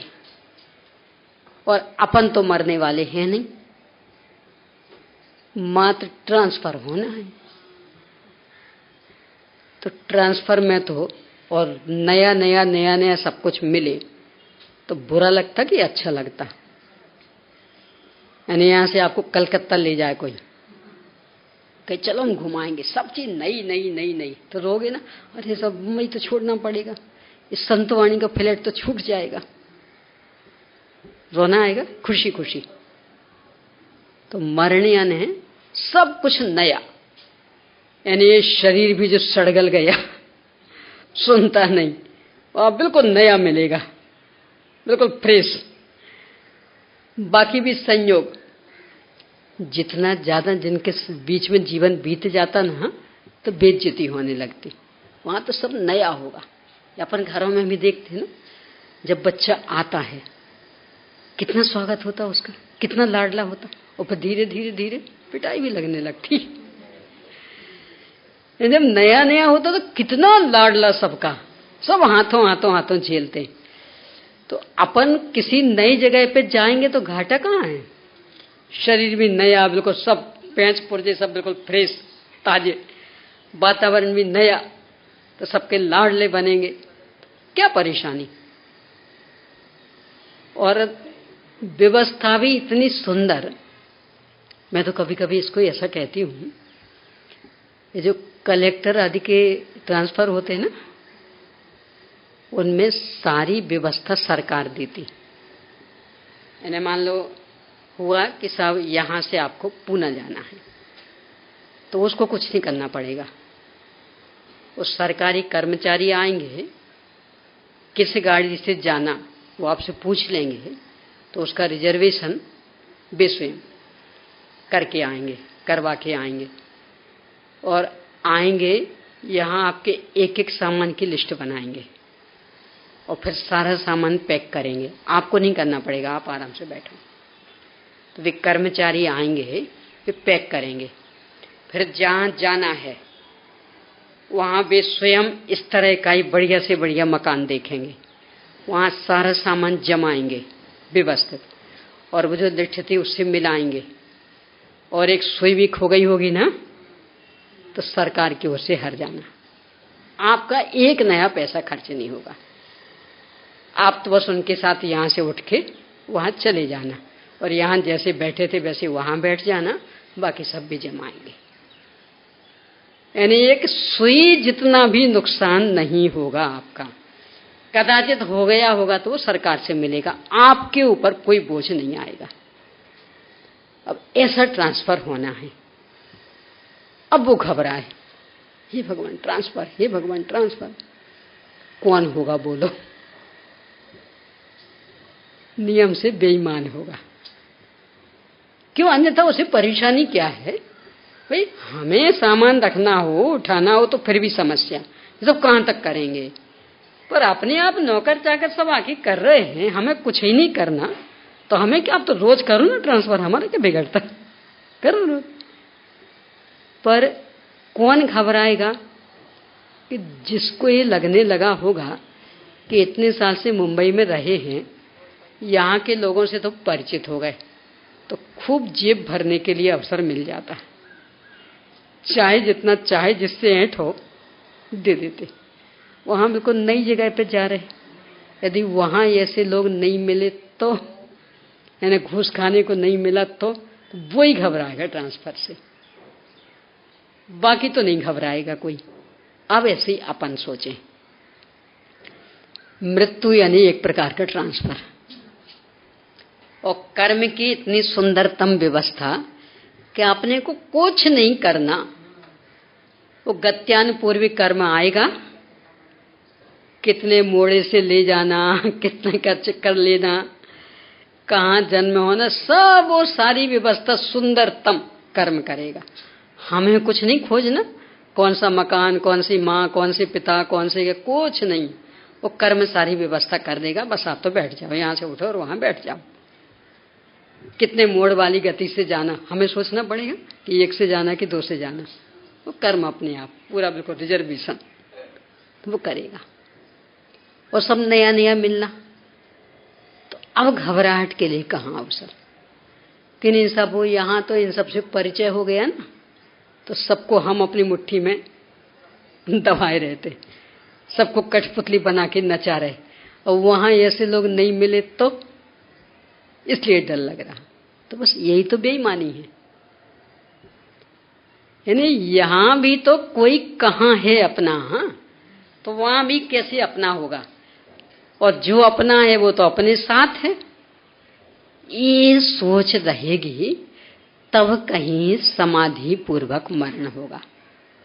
यानी मरण यानी बस एक ट्रांसफर, इससे बढ़कर कुछ नहीं, और वो भी बहुत बढ़िया स्तर का, यानी पूरी इज्जत से, आगे भी बढ़िया से बढ़िया संयोग मिले ऐसा। तो ऐसे ट्रांसफर से कौन घबराएगा, ये लगे तो। और उल्टा विचारो, हे भगवान अब सब छूटेगा, कितनी मुश्किल से तो मरते मरते एक फ्लैट ले पाए थे, पूरी जिंदगी तो किराए में निकल गई, जैसे तैसे एक पर अधिकार जमा पाए, और अब वो छूट रहा। तो अब समाधि होने वाली नहीं। कितनी मुश्किल से तो बेटे बहू मिले, और अब वे छूट रहे, तो समझ लेना अब समाधि होने वाली नहीं। यानी बिल्कुल एक ट्रांसफर जैसा परिणाम हो तो समाधि हो पाएगी।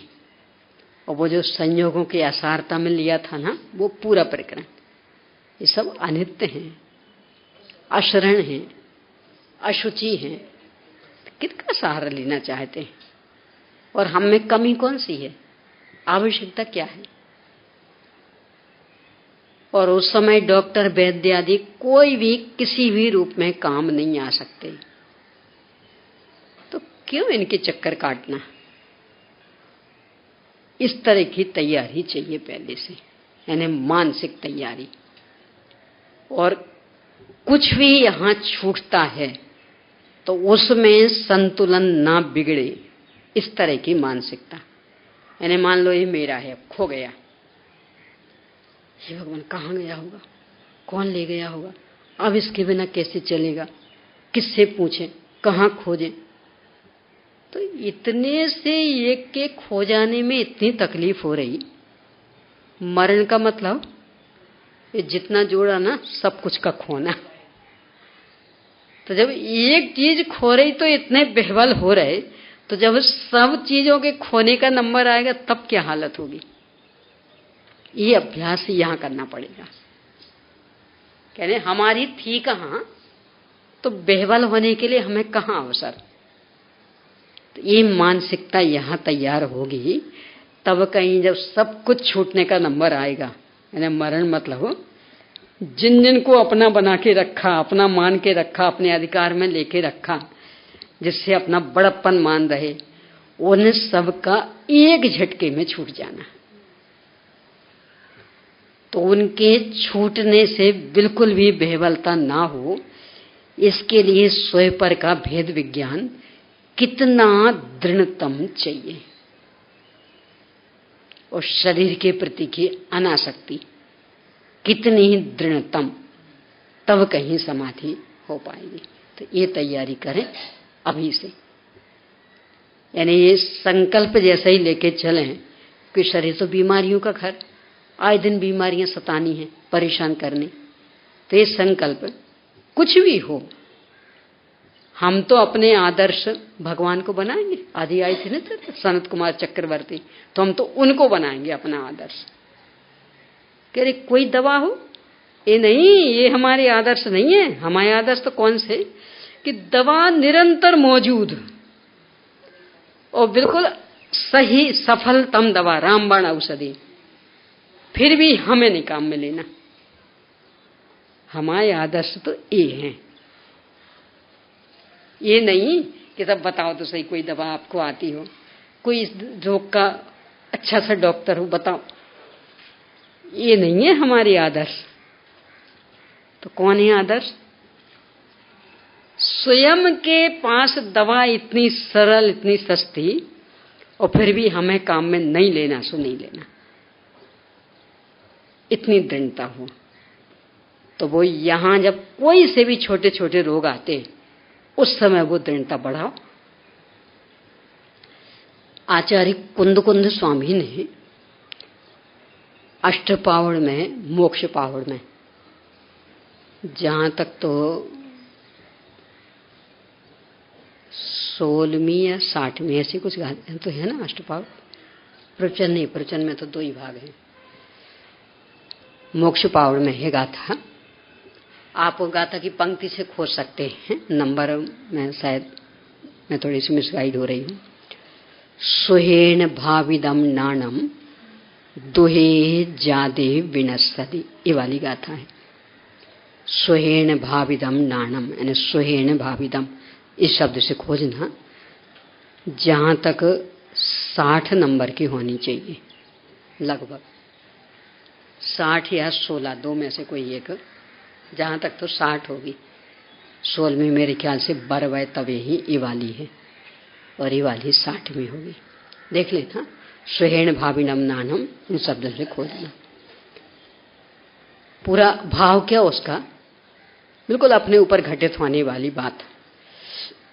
अभी सब तरह से अनुकूलता है ना, तो अत्यंता भाव आदि की बातें करें तो बहुत अच्छी लगती है।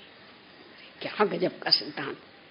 देखो, जीव पुद्गल के बीच में अत्यंता भाव, शरीर औषधि के बीच में अन्योन्य भाव है ना, बहुत अच्छी लगती है बात। अब बीमार हो, मान लो आप बीमार हो, मैं पहुंची और मैंने कहा देखो शरीर और आत्मा के बीच में कि देखो दीदी, हम जब स्वाध्याय भवन में आएंगे तब आप खूब सुनाना, अभी तो कोई दवा आती हो तो बताओ। कि नहीं, शरीर और आत्मा के बीच में तो अत्यंत भाव है ना, तो अब शरीर के कारण परेशान हो ही नहीं, उसमें तो अत्यंत भाव। और शरीर और औषधि के बीच में तो अन्योन्य भाव। तो औषधि क्या कर लेगी कि मैंने कह दिया ना हम वहां आएंगे, आप खूब सुनाना अभाव का प्रकरण, पर अभी तो कोई दवा आती हो तो बताओ। यानी ये परम सत्य बातें अपने को जहर जैसी लगने लगती उस समय। ये कोई सुना है, कदाचित नहीं भगे हम, और इतनी आप हिम्मत नहीं कर पा रहे कि कहते कि जाओ ले तो जाओ इनको, तो भी मुंह मोड़ लेंगे। यानी तीव्र उपेक्षा व्यक्त होने लगेगी कि इनकी बातें नहीं सुनना। और उसी समय कोई बताए किसी डॉक्टर की, अरे वो है ना वो डॉक्टर इतना बढ़िया इलाज करते हैं, हमारी माँ को हो गई थी ये बीमारी, 2 दिन में बीमारी खत्म हो गई थी। क्या कह रहे हैं? यानी कान ऐसे चौकन्ने हो जाएंगे, सुनने को कुछ कहो ना। और ये परम सत्य बातें सुनने को इतनी उपेक्षा, ऐसा लगे कि पता नहीं क्या सुना रहे, जहर घोल रहे कि क्या कर रहे। परम सत्य बातें ऐसी लगने लगती। आचार्य कुंद कुंद स्वामी वहां अपने को मार्गदर्शन दे रहे कि अनुकूलताओं में भाया गया भेद विज्ञान प्रतिकूलता आने पर नष्ट हो जाता है। स्वहेण भाविदम नानम दुहे जादे विनस्तति, कि अनुकूलता में भाया गया भेद विज्ञान प्रतिकूलता आने पर नष्ट हो जाता। इसलिए हे योगी, जब तक प्रतिकूलता नहीं आई तब तक अनुकूलताओं के बीच में कृत्रिम प्रतिकूलता खड़ी करके भेद ज्ञान की भावना भाव, तो जब वास्तव में कभी प्रतिकूलता आ जाएगी तो वो अभ्यास किया होगा ना, तो परिणाम टिके रहेंगे। देखो बिल्कुल लौकिक मनोविज्ञान, आपकी बेटी है, शादी योग्य हो गई, पर आप आर्थिक दृष्टि से बहुत अधिक संपन्न, यानी आपके घर में किसी को कुछ भी काम नहीं करना पड़ता, आपको भी नहीं करना पड़ता, तो बेटी को तो क्यों करना पड़ेगा। पर बेटी शादी योग्य, क्या भावना रहती है आपकी? क्या कहते बार बार उसको, बेटी को थोड़ा बहुत सीख लो, थोड़ा बहुत सीख लो। अब्बू कहीं मम्मी कैसी बातें करते, अपने यहाँ हर काम के लिए नौकर चाकर लगे, आपको ही कुछ नहीं करना पड़ता तो मुझे क्यों करना पड़ेगा। क्या सलाह दोगे? बेटा बात तो सही है, और हम तो अपने से भी ज्यादा अच्छा घर वर तुम्हारे लिए खोजेंगे, पर बेटा भाग्य की रेखा कोई देख के नहीं आया, इसलिए कुछ करना सीख लो। कभी कदाचित प्रसंग बना तो कम से कम कुछ तो खा पी सको, इतना तो सीख लो। सिखाते नहीं सिखाते, यानी करना कुछ नहीं है, आपको ही कुछ नहीं करना पड़ रहा तो भी सिखाते। और जो वो काम वाली हैं उनसे कहते, देखो आप खड़े रहना, इस बेटी से करवाना, इससे आटा गुथवाना, आज आप बताते जाना, आज सब्जी इससे सुधरवाना, आप बताते जाना। तो वो कही, मम्मी क्यों हमें परेशान करते? कि बेटा परेशान नहीं कर रहे हैं, पता नहीं कब कैसा समय आ जाए, उस दिन के लिए तैयार कर रहे हैं तुझे। बिल्कुल ऐसी स्थिति में तो ना रहे कि दूध ही सुधारने ही नहीं आवे, कैसी छीली जाती इतना ही ना बने, तो हम तो उस दिन के लिए तैयार कर रहे हैं, क्योंकि भाग्य की रेखा कोई देख के नहीं आया। बोलो बुद्धिमान माँ यही करती कि नहीं करती? कि उल्टी सलाह दे, हाँ बेटा तू चिंता मत कर। यहां जब हमें ही कुछ नहीं करना पड़ रहा और तेरे लिए तुम और बढ़िया घर-वर खोज के देंगे, तो क्यों सीखना? ऐसी सोच वाली मां अच्छी कहलाएगी कि खराब कहलाएगी? बोलो कौन सी मां अच्छी कहलाएगी? कि जो बेटी को हर काम सिखा दे, ये जानते हुए भी कि यहां कुछ नहीं करना है तो भी हर काम सिखा दे। देखो अपन देखे ना, सीता जैसी सती मिट्टी के बर्तन बना बना के उसमें रसोई बनाती थी जंगल में। मतलब क्या निकला कि उन्हें वो काम आता था, नहीं तो कैसे बनाती? पढ़ा होगा ना पद्म पुराण में। सीता जी स्वयं मिट्टी के बर्तन बना, क्योंकि थाली गिलास तो वहां कुछ थे नहीं, तो मिट्टी के बर्तन बनाती, पकाती और उसमें रसोई बनाती। तो इसका मतलब वो कला आती थी ना उन्हें, राजकुमारी थी तो माता पिता ने सिखाई थी ना वो कला, कि बेटा पता नहीं कब कैसे दिन आ जाए, कला तो सब सीख लो। ये अच्छी मां कहलाएगी। आचार्य कुंद स्वामी का अपने लिए भी ये आदेश कि बेटा पुण्य हमेशा एक सा नहीं रहेगा, शरीर की स्थिति एक सी नहीं रहेगी, संयोगों की स्थिति एक सी नहीं रहेगी।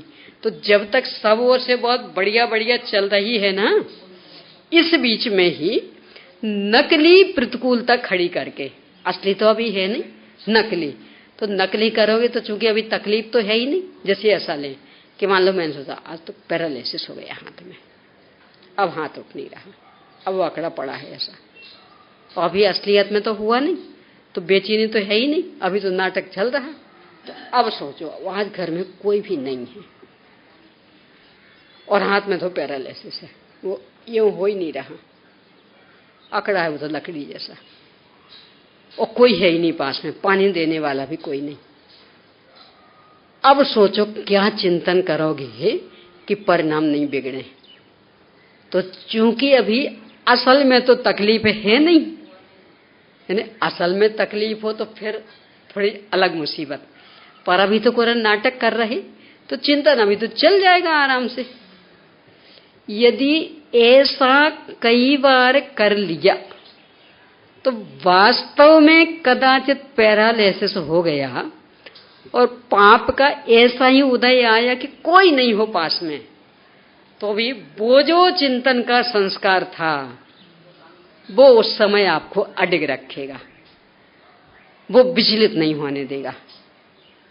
ये सलाह आचार्य कुंद स्वामी दे रहे कि जिस समय सब ओर से अनुकूलता है उस समय कृत्रिम प्रतिकूलता लाकर, तो चूंकि वास्तव में तो है नहीं तो तकलीफ तो अभी है ही नहीं, नाटक कर रहे हैं तो कृत्रिम प्रतिकूलता लाकर और भेद विज्ञान की भावना भाव, यदि उसमें सफलता मिल गई तो कदाचित वास्तव में आ जाएगी तो भी परिणाम टिके रहेंगे। इसमें दो चीजें कि यदि ये प्रयास किया तो कर्म सिद्धांत ये कहता कि वैसे तो कर्मों में ऐसा संक्रमण आदि हो जाएगा कि वो प्रसंग ही नहीं आएगा, पर फिर भी कदाचित कोई बहुत बड़ा पड़ा हो निधत्ती निकाचित जैसा भोग नहीं पड़े, तो जो ये अभ्यास कर लिया होगा इसके कारण वो समता से भोग लेंगे, यानी भेद विज्ञान की धारा उसे हमेशा दूर कर देगी। तो ये अभ्यास करें, और ये अभ्यास बहुत तेजी से हर प्रसंग में, यानी कृत्रिम आप कोई सी भी बीमारी कल्पनाओं में खड़ी करके और सोचो, और कोई नहीं है पास में, ना नौकर ना चाकर ना बेटा ना बहू ना कोई नहीं है, बिल्कुल अकेले पड़े हो आप। अब बोलो क्या करना है? उठने की हिम्मत नहीं, एक गिलास पानी पी नहीं सकते, देने वाला कोई नहीं। अब सोचो क्या करना है? तो चूंकि अभी वास्तव में तो स्थिति बनी नहीं, तो चिंतन खूब बढ़ेगा, बढ़ा, और यदि उसमें अडिग रह लिए तो वास्तव में परिस्थिति बनेगी तो भी अडिग रह लेंगे। ये प्रयास करो शुरू से ही, शुरू से मतलब जब से जगे तब से ही। वैसे तो देवसेन स्वामी ने, देवसेनाचारी अपने आला पद्धति नए चक्र आदि के रचयिता, उन्हें एक आराधना सार नामक ग्रंथ भी लिखा। तो उसमें भी ऐसा लिखते, 8 वर्ष की उम्र से ही अभ्यास करना शुरू कर देना। 8 वर्ष की उम्र से सम्यक के पात्र हो गए ना, तो तब से शुरू कर देना, यानी समाधि मरण की तैयारी तब से। तब कहीं जाकर के वो 80-90 साल में वो परिपक्वता आएगी कि वास्तव में प्रसंग बनेगा तो अडिग बने रहेंगे। अब अपनी वो उम्र तो निकल गई, पर जब जागे तभी सवेरा, यानी आज मान लो बात समझ में आई तो आज से, और अंदर अंदर ऐसा नाटक शुरू करना, और फिर भेद ज्ञान की भावना भाना कि इस नाटक में हम कितने अडिग रह पाते। तो अभ्यास करना, उल्टा नहीं करना कि थोड़ा सा ही हुआ और दौड़ो डॉक्टर के सामने, दौड़ो मेडिकल स्टोर, ये नहीं, ये भेद ज्ञान की भावना भाना। तो इससे वो पात्रता जगेगी कि जिसके बल पर अपनी अजरता अमरता का भी स्मरण रहेगा, और शरीर तो लोगों का ही घर है, तो क्या उसके पीछे पड़ा जाए। संयोग तो नियम से ही छूटने वाले, तो क्या उनको लेकर के बहबल हुआ जाए। ये सब सोच समाधि मरण के लिए एक सहायता प्रदान करेगी। इस तरह का अपन कर सकते।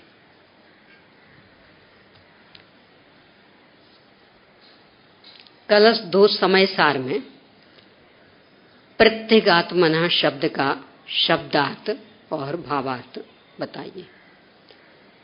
प्रत्यक आत्मना, आत्मना ये 2 विभक्ति करो, मेरे ख्याल से आपका होगा। एक तो पंचमी का एक वचन और षष्ठी का एक वचन, और वहां दोनों ही अर्थ हैं।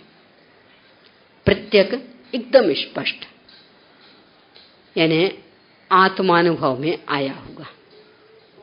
प्रत्यक प्रत्यक्ष शब्द का वाचक होता है, यानी एकदम स्पष्ट, मतलब आत्मानुभव में जो आया हुआ, सीधा अपने ज्ञान का विषय बना।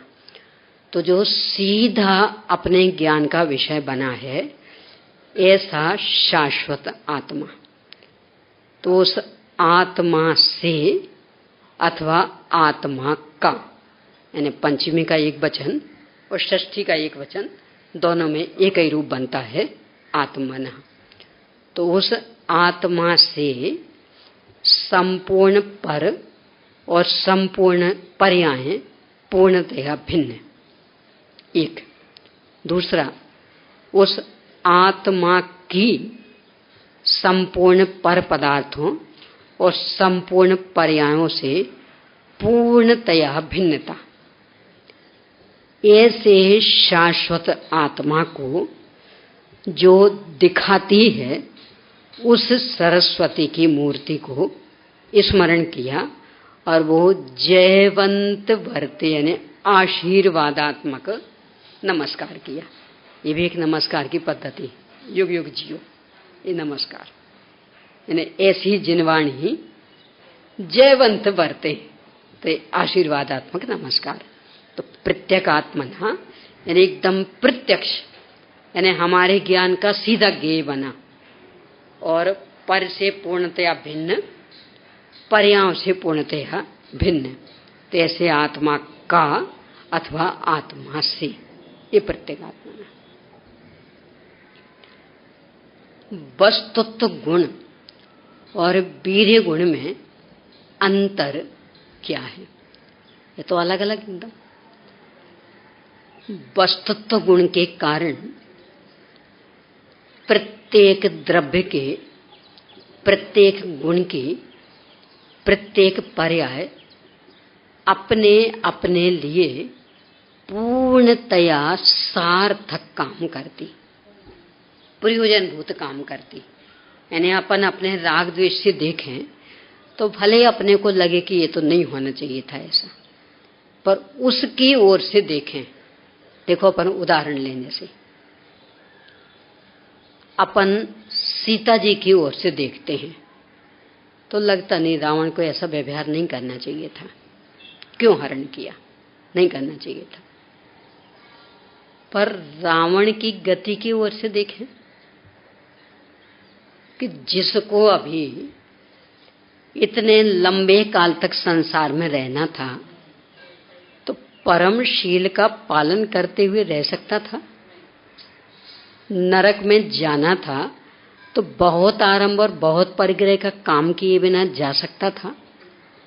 तो वो जो उसकी 18,000 रानियां थी, यदि उनमें ही संतुष्ट रहता तो बहुत परिग्रह कहाँ होता, क्योंकि वो तो उसकी सहज नियोग था। उसके अतिरिक्त किसी में उलझता तब तो बहुत परिग्रह की कोटि में आता ना। तो सीता में उलझना उसके लिए, उसके भविष्य की ओर से देखें तो सार्थक है कि निरर्थक है? यानी भविष्य तो बहुत सुनिश्चित था ना, तो उस दशा को कौन प्राप्त करेगा? कोई धर्माराधक प्राप्त कर सकता? तो इसके लिए विराधना उसकी वास्तविक थी, सार्थक थी। तो ये जिस गुण का कार्य वो तो वस्तुत्व गुण, यानी जो भी जिसमें हो रहा वह पूर्ण सार्थक, उसके लिए पूर्ण प्रयोजनभूत काम। एक दिन अपनी अन्य संदर्भ में चर्चा आई थी, उस समय वो अपने नारियल का उदाहरण लिया था। इतने ऊपर लगता, 40 फुट ऊंचा, 50 फुट ऊंचे तक, यानी 40 से 50 फुट ऊंचे तक का लंबा लंबा पेड़, और तना एकदम सकरा, यानी कोई चढ़ भी ना सके, वो इतने ऊंचे लगा। और फिर इतना आवरण, यानी अपने आम जैसा होता बढ़िया, ऐसा उतारा, छिलका होता, फटाफट खा लिया। इतना कि वो जटे अपने पास तो आते कितने से हैं, मूल तो यानी 75% जटे तो वे मशीनों से निकाल देते हैं वहां। अब जितने वो थोड़े से बचते, वो ही निकालने में पसीना आ जाता। तो लगता क्यों ऐसी संरचना, बढ़िया आम जैसा छिलका होता, मजा आ जाता।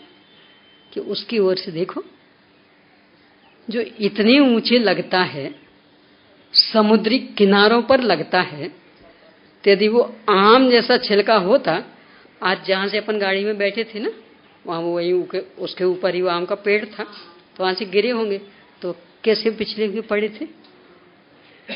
तो ऐसे ही यदि वो नारियल होता, उतने ऊपर से गिरता तो अपने को खाने मिल पाता? बोलो, यानी आम का उतना नीचा पेड़ वहां से गिरे तो पके हुए आमों की क्या दशा हो गई थी, कितने पिचल गए थे। नारियल का क्या होता? और उतने ऊपर तो कोई भी कौआ खा जाता, चिड़िया खा जाती, अपने को क्या मिल पाता? तो उतने ऊपर से गिरे और तो भी बिगड़े ना, कोई कौआ आदि भी खा ना पाए, इसके लिए उसका इतना मजबूत आवरण सार्थक है कि निरर्थक? बोलो। अपने को चूंकि मेहनत करनी पड़ती तो अपने को लगता कितना फिजूल का कचरा, यानी इतना सा निकलेगा और इतना ढेर लग जाना कचरे का, और निकालते निकालते परेशान। पर उसकी ओर से देखो तो लगेगा कितना सार्थक। हवा चलती ना, धूल आती, पता नहीं कितनी परेशान करती है धूल, सफाई करते करते परेशान। यदि नहीं आती होती तो झाड़ू बेचने वालों का क्या होता? और आप भी क्या करते बैठे बैठे? और झाड़ू जिस चीज की बनती है उसका क्या होता? और एक बाद में खेतों में खाद के काम आ जाती तो निकलती नहीं तो क्या होता? ये सफाई करने वाले कर्मचारी, उनकी आजीविका इसके बल पे ही चल रही, उनका क्या होता? यानी एक से कितने कितने जुड़े हुए, तो सबको उत्तरोत्तर काम मिल रहा है, उस चीज की उपयोगिता है अन्य अन्य क्षेत्रों में, तो निरर्थक कहाँ है? पर अपन तो अपने राग देश से देखते हैं ना, इसलिए वो निरर्थक लगने लगता। ऐसा हर चीज में देखेंगे तो वह अपने अपने लिए पूर्ण सार्थक, कारण कि उसमें वस्तुत्व नाम का गुण है। तो जो भी परिणमन हो रहा उसके अपने लिए पूर्ण प्रयोजनभूत, पूर्ण सार्थक। और इसमें जो शक्ति लग रही, जो ताकत लग रही, वो है वीर गुण के परिणमन का रूप। यानी सार्थकता को भी तो ताकत चाहिए ना, तो वो जो ताकत लग रही है वो वीर गुण का रूप। तो वस्तुत्व गुण के परिणमन से प्रत्येक कार्य पूर्ण सार्थक रहता है, प्रयोजनभूत काम करता है, और वीर्य गुण के कारण, उसके परिणमन के कारण ऐसा काम करने की शक्ति उसे मिलती। ये इन दोनों में अंतर, यानी एक सार्थकता देता और एक शक्ति देता। समय सार गाथा 2 की टीका में मोह के लिए केले के मूल की गांठ के समान कहा। इसका अर्थ क्या? इस साल कर्मकांड पढ़ोगे उसमें विशेष आएगा, कदली घात मरण, बस वही प्रकरण है। देखा हो शायद आपने, केले के पेड़ की गांठ यानी जड़ अपने बाकी पेड़ों जैसी नहीं होती। ये आम आदि के होंगे तो उनकी जड़ें ऐसी बिखरी होंगी चारों ओर, वो पतली पतली डंडी डंडी जैसी, यानी बीच में मोटी और बाकी अनेक अनेक शाखाएं। केले के पेड़ की जड़ नीचे पिंड रूप में, पिंड इकट्ठा गोल पिंड रूप में, और बिल्कुल सीधी। इसीलिए तो पेड़, केले के पेड़ का तना बिल्कुल सीधा। ये तो एक दिन चर्चा की थी ना कि बाहर में तना जिस तरह का होता, जड़ें वैसी। ये जो एक पेड़ है ना यहाँ आम का, बिल्कुल यूं झुक रहा, तो इसका मतलब उसकी जड़ें उस तरफ फैली हैं। यानी वो यूं बैलेंस बना के चलती, जैसे वो सर्कस की लड़कियां रहती ना तार पर चलने वाली, तो यूं बैलेंस बना के चलती, ऐसा इनमें होता। यानी तना जिस ओर झुकाव होगा तो इसका मतलब उससे उल्टी ओर वो जड़ें फैली और बराबर पूरा यूं संतुलन बनेगा। यदि सीधा तना गया तो इसका मतलब सीधी जड़ें गई, इस ओर झुका तो इसका मतलब इस ओर जड़ें गई, ऐसा संतुलन बनता। पर केले का उल्टा है, उसका हमेशा सीधा रहेगा और जड़ें फैलेंगी नहीं, पूरा का पूरा एक पिंड रूप में। पर एक विशेषता कि उसे पिंड में यदि एक ठोकर लग गई और कहीं एक दरार पड़ गई, बस समझ लेना अब सूख जाएगा वो। इन पेड़ों में नहीं है ऐसी विशेषता। यानी आम वगैरह के है ना, कितनी दूर दूर तक जड़ें फैली रहती, और कदाचित तो बीच से कट भी जाए तो भी पेड़ सुरक्षित रहेगा। वो तो मूल जो पिंड वाली है वो कटे तो सूखेगा पेड़, और बाकी अगल बगल के थोड़ी बहुत कट जाए तो चल जाएगा, पेड़ आराम से खड़ा रहेगा। पर केले का नहीं है ऐसा, उसका वो पिंड रूप में था, और कदाचित धोखे से एक ठोकर उस पर पड़ गई और कहीं से भी वो दरार खा गए, अब बस अब समझ लेना अब केले का पेड़ गया, अब बचने वाला नहीं।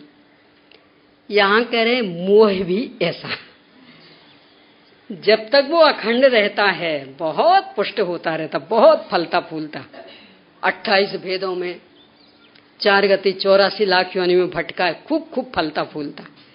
पर यदि एक बार दरार पड़ गई, प्रथमोपम सम्यक के माध्यम से एक बार 3 टुकड़ों में बट गया, अब ज्यादा हरा भरा नहीं रह सकता, ज्यादा से ज्यादा भी रहे तो बस कुछ कम अर्धपुद्गल परावर्तन काल, इससे ज्यादा नहीं। और ये तो उत्कृष्ट सीमा, कम से कम तो अंतर्मूर्त में भी काम होना, पर तो उत्कृष्ट की कदाचित हो, ज्यादा ही बलवान तो इतना, इससे ज्यादा नहीं। पर बस एक बार ठोकर लगनी चाहिए। और यदि अपन ने अंतरोन्मुखी पुरुषार्थ करके एक बार ठोकर उसको दे दी, बस फिर और कुछ करने की आवश्यकता नहीं, अपने आप वो सूखेगा। उसके लिए कर्णानुग में एक शब्द आता, क्षपित कर्मांश जीव, क्षपित कर्मांश, यानी कुछ भी नहीं करें, वही अपने भरत चक्रवर्ती जैसे चतुर्थ गुणस्थान में ही भेद ज्ञान की भावना इतनी तीव्र, इतनी तीव्र, इतनी तीव्र, गुणस्थान चौथा, 6 खंड के राज्य में रह रहे, और वो भावना इतनी तीव्र कि तीव्रता आते आते आते आते इतना परिपक्व हो गया वो भेद विज्ञान कि यहाँ दीक्षा ली, अंतर मुहूर्त के लिए स्वरूप में स्थिर हुए, और छठवां सातवां हुआ और छपक श्रेणी और अंतर मुहूर्त में तो केवल ज्ञान। यानी वो कर्म इतने ढीले पड़ गए, इतने कमजोर पड़ गए, उनको कहते क्षपित कर्मांश। तो ये केले की जड़ ऐसी ढीली पड़ जाएगी कि बस एक बार ठोकर तो दो उसको, एक बार ठोकर खाई तो इतनी कमजोर हो जाएगी कि अब उस पेड़ को सूखने में ज्यादा समय लगने वाला नहीं। तो ये मोह ऐसा है, यानी देखने में तो बहुत पुष्ट लगता है पर ताकत बिल्कुल नहीं, एक ठोकर खाने की क्षमता उसमें नहीं है। तो बस ठोकर एक बार दे दो, फिर तो अपने आप काम हो जाएगा। ये सब है।